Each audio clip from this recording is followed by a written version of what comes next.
हा व्हिडिओ जय पवार माझे बंधू यांनी तो दिलेला टाकलेला व्हिडिओ आहे। ते पण आपापल्या लेवलला त्यांच्या लेवलला जी काय माहिती मिळते ती लोकांसमोर आणि तुमच्या माध्यमातून लोकांसमोर आणण्याचा प्रयत्न करतात। हे आहेत महाशय रोहित सिंग जे झोपलेत। तुम्ही म्हणसाल हे लेफ्ट साइडला झोपलेत म्हणजे हे कदाचित को पायलट असतील, लेफ्ट साइडला बसलेत म्हणजे हे मेन पायलट आहेत।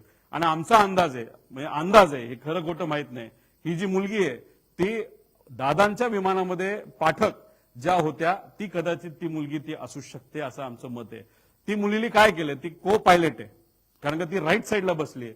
तिच्या कानाला तिथं हे लावलेलं आहे ऐकण्यासाठी, एटीसीसी बोलण्यासाठी, ते तिच्या कानाला आहे। तीच एंट्री करते, तीच विमान चालवते आणि हे महाशय मात्र तिथं सिव्हिल ड्रेसमध्ये, हे सिव्हिलचे कपडे आहेत।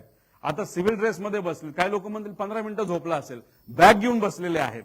आता ह्याच्यात कदाचित ते उद्या जाऊन प्रेस कॉन्फरन्स घेतील, काहीतरी सांगतील, ते सांगतील तेव्हा अजून माझ्याकडे एक्स्ट्रा माहिती, ती माहिती मी नंतर तिथं सांगेल।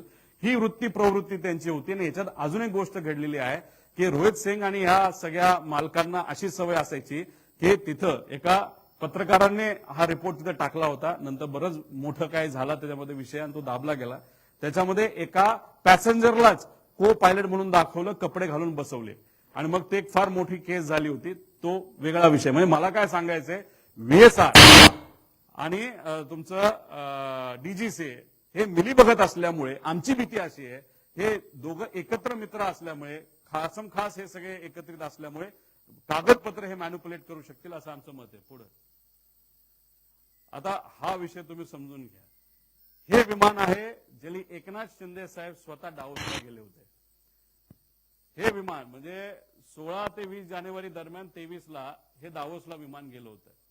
कुठलंही विमान व्हीआयपीला घेऊन जात असेल, नाहीतर तुम्ही स्वतः जात असाल तर फ्लाईट प्लॅन द्यावा लागतो।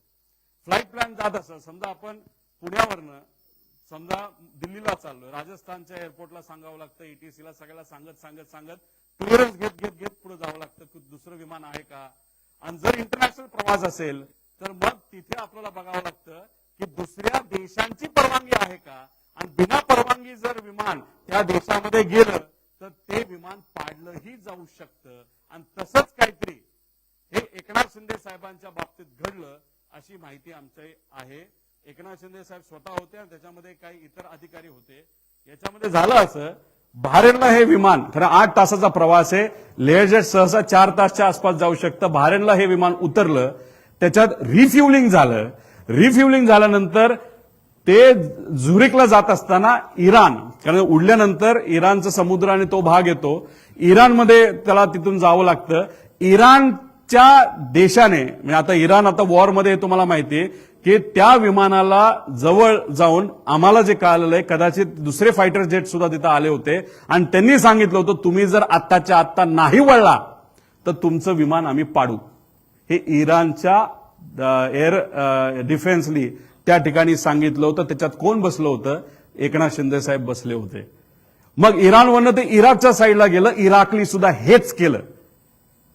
मग आता याच्यामध्ये 2 गोष्टी आहेत। मग अजितदादांच्या बाबतीत जे घडलं ते भारतात घडलं, महाराष्ट्रात घडलं, ते बारामतीत घडलं। मग या बाबतीत इंटरनॅशनल ग्राउंडला व्हीएसआरला हाताशी धरून, नाहीतर व्हीएसआर स्वतः दुर्लक्ष केल्यामुळे, नाहीतर मुद्दामून एकनाथ शिंदे साहेबांच्या बाबतीत सुद्धा तोच प्रकार होणार होता का, असा प्रश्न आम्हाला होऊ शकतो। याबद्दलची माहिती ही डीजीसीएने काय प्रसिद्ध केली आहे का? एकनाथ शिंदे साहेब या बाबतीत स्पष्टपणे सांगू शकतात, पण जी माहिती आमच्यापर्यंत आलेली आहे ती आमच्यापर्यंत आलेली आहे। परत ते विमान बहारेनला आणलं गेलं आणि बहारेनला आल्यानंतर सगळ्या परमिशन तिथे घेतल्या आणि मग झुरिकला तिथे गेलं। म्हणून आम्ही सांगतो व्हीएसआर या कंपनीवर तुम्ही विश्वास ठेवू नका। कधी काय होईल, कधी काय केलं जाईल हे कोणाला सांगता येत नाही। आणि मग एकनाथ शिंदे साहेबांच्या बाबतीत सुद्धा हे घडलं असं आम्हाला कळलंय। एकनाथ शिंदे साहेब नाहीतर इतर काही जे काही कुणी अधिकारी असेल ते स्पष्टपणे तिथं सांगू शकतील। इराक आणि इराणमध्ये वॉर आहे, त्याकडनं आपल्याला काही डेटा मिळू शकत नाही, बहारेनकडनं मिळाला तर आपल्याला ते कळू शकतं। त्याच्याच बरोबर व्हीएसआर व्हेंचर हे 6 महिन्यासाठी हे यूएई मध्ये बँड होतं का, जेव्हा कोविडचा काळ होता, कोविडच्या काळामध्ये लोक जिथे कुठं अडकली होती, प्रायव्हेट जेट हे एक व्यक्ती नाही तर एक कंपनी बुक करतं, त्यात तुम्हाला सीट विकता येत नाही, त्याला कमर्शियल लायसन्स लागतं।